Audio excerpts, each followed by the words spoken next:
আসসালামু আলাইকুম, আমার চ্যানেল কুকিং বাই ইমিতে আপনাদের সবাইকে স্বাগতম। আজ তৈরি করে দেখাবো টুটি ফুটি কেকের খুব সহজ একটি রেসিপি। কেকটা খেতে যেমন অনেক বেশি মজার আর অনেক বেশি সফট আর ময়েস্ট।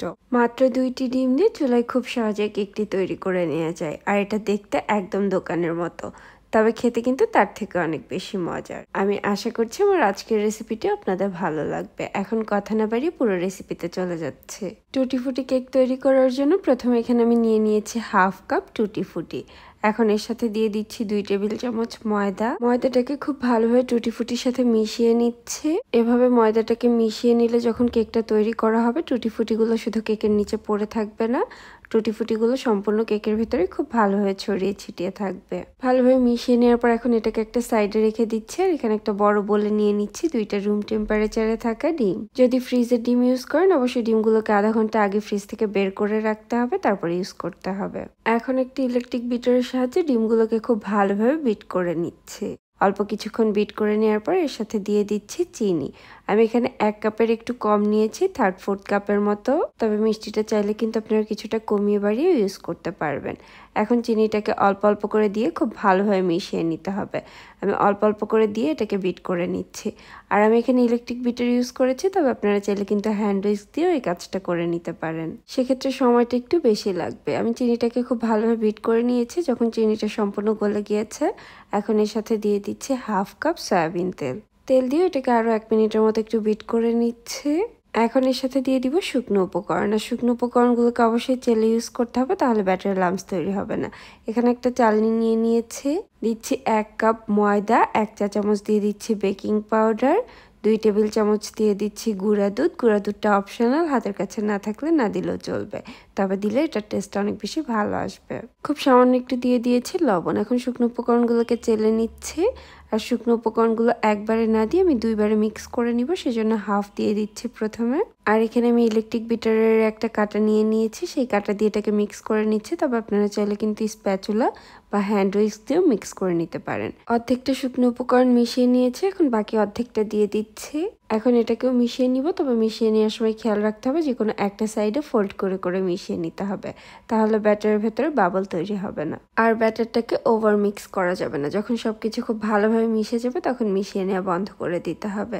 এখন এর সাথে দিয়ে দিচ্ছি 1/4 কাপ তরল দুধ আর 1 চা চামচ ভ্যানিলা এসেন্স। সবকিছুকে এখন খুব ভালোভাবে আমি মিশিয়ে নিচ্ছি একটা সাইডে ফোল্ড করে করে। ব্যাটারটাকে ওভার মিক্স করলে কেকটা খেতে কিন্তু অনেক বেশি শক্ত হয়ে যায়। এই তো আমার ব্যাটারটা তৈরি হয়ে গিয়েছে, ব্যাটারের কোনো লাম্পস নেই। এখন এর সাথে দিয়ে দিচ্ছি টুটি ফুটি, যেটার সাথে আমি আগে থেকে ময়দা মিক্স করে রেখেছিলাম। টুটি ফুটি দিয়ে এটাকে আবারও কিছুক্ষণ একটু মিশিয়ে নিচ্ছে। ভালোভাবে মিশিয়ে নেওয়ার পরে এই তো তৈরি হয়ে গিয়েছে কেকের ব্যাটার। এখন এটাকে আমি একটা কেক টিনে ঢেলে নিচ্ছি। আর কেক টিনটা আগে থেকে রেডি করে রেখেছিলাম। ব্যাটার তৈরি করার আগেই চেষ্টা করবেন কেক টিনটাকে রেডি করে রাখার জন্য। আমি এখানে আগে থেকে কিছুটা তেল ব্রাশ করে একটা বেকিং পেপার লাগিয়ে নিয়েছি। তবে আপনাদের হাতের কাছে বেকিং পেপার না থাকলে তেল ব্রাশ করে আপনারা কিছুটা ময়দা দিয়েও ডাস্ট করে নিতে পারেন। সম্পূর্ণ কেকের ব্যাটারটাকে আমি কেক টিনে ঢেলে নিয়েছি। এখন ওপর থেকে অল্প কিছু টুটি ফুটি দিয়ে দিচ্ছি, এতে কেকটা দেখতে অনেক বেশি ভালো লাগবে। তারপরে কয়েকবার একটু কেক টিনটাকে ট্যাপ করে নিচ্ছে, এতে ভেতরে কোনো এয়ার বাবল থাকলে সেগুলো বের হয়ে যাবে। আর আজ যেহেতু কেকটা চুলায় বেক করবো, আমি চুলায় আগে থেকে একটা পাতিলে ভেতরে বেশ খানিকটা লবণ দিয়ে এটাকে ঢাকনা দিয়ে ঢেকে চুলার আঁচটাকে মিডিয়াম লোতে রেখে 10 মিনিট প্রিহিট করে নিয়েছি। কেকের ব্যাটার তৈরি করার আগেই চেষ্টা করবেন পাতিলটাকে প্রিহিট করে নেওয়ার জন্য, কেননা কেকের ব্যাটার তৈরি করে রেখে দিলে কেকটা খুব একটা ভালো হয় না। ঢাকনাটাকে উঠিয়ে এখন ভেতরে একটা স্টিলের স্ট্যান্ড বসিয়ে কেকের মোল্ডটাকে বসিয়ে দিচ্ছে। তবে আপনারা যদি এখানে মোটা তলানিযুক্ত পাতিল ইউজ করেন, তাহলে আর লবণ দেওয়ার দরকার নেই, শুধু পাতিলটাকে প্রিহিট করে নিতে পারেন। এখন এটাকে ঢাকনা দিয়ে ঢেকে দিচ্ছে, 35 থেকে 40 মিনিটের মতো বেক করে নিব। প্রথম 5 মিনিট চুলার আঁচটাকে মিডিয়াম লোতে রাখবো, পরে 30 থেকে 35 মিনিট চুলার আঁচটাকে মোটামুটি একদম লোতে রেখে বেক করে নিতে হবে। 40 মিনিট পরে আমি ঢাকনাটা উঠিয়ে নিয়েছি। আর এখন একটা টুথপিক দিয়ে চেক করে নিচ্ছি। টুথপিকটা যদি ক্লিয়ার বের হয়, তাহলে বুঝতে হবে কেকটা হয়ে গিয়েছে। আর যদি টুথপিকটা ক্লিয়ার বের না হয়, আরও 5 মিনিটের মতো বেক করে নিতে হবে। আমার কেকটা বেক করা হয়ে গিয়েছে, এখন এটাকে চুলা থেকে নামিয়ে নিচ্ছে আর পুরোপুরি ঠান্ডা করে নিব।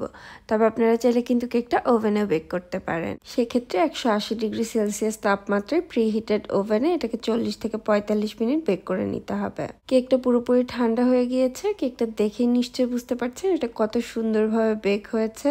আমি সাইডগুলো একটু ছুরি দিয়ে ছাড়িয়ে নিচ্ছি। এখন বেকিং পেপারটাকে উঠিয়ে নিয়ে আমি কেকটাকে পিস করে কেটে আপনাদের দেখিয়ে দিচ্ছি এটা দেখতে কতটা সুন্দর হয়েছে। কেকটা দেখতে যতটা না সুন্দর, খেতে কিন্তু তার থেকেও অনেক বেশি মজার, সফট আর ময়েস্ট হয়েছে। রেসিপিটি একবার হলেও আপনারা ট্রাই করতে পারেন, আশা করছি অনেক বেশি ভালো লাগবে। এভাবে কেকটা বাড়িতে তৈরি করলে কেকটা দেখে কেউ বুঝতেই পারবে না যে কেকটা আপনারা বাড়িতে তৈরি করেছেন। ছোট থেকে বড় সবার খুবই পছন্দ হবে। আর আমার আজকের রেসিপিটি যদি কোথাও আপনাদের একটুখানিও ভালো লেগে থাকে, প্লিজ আমার চ্যানেলটি সাবস্ক্রাইব করে রাখবেন। পাশে থাকা বেল বাটনটিও অন করে রাখতে পারেন, তাহলে আমি ভিডিও আপলোড করার সাথে সাথে সবার আগে আপনার কাছে নোটিফিকেশন চলে যাবে। আজকের মতো এখানেই বিদায় নিচ্ছি, আবার নতুন কোনো রেসিপি নিয়ে চলে আসবো। সে পর্যন্ত সবাই অনেক বেশি ভালো থাকবেন আর আমাদের জন্য দোয়া করবেন। আল্লাহ হাফেজ।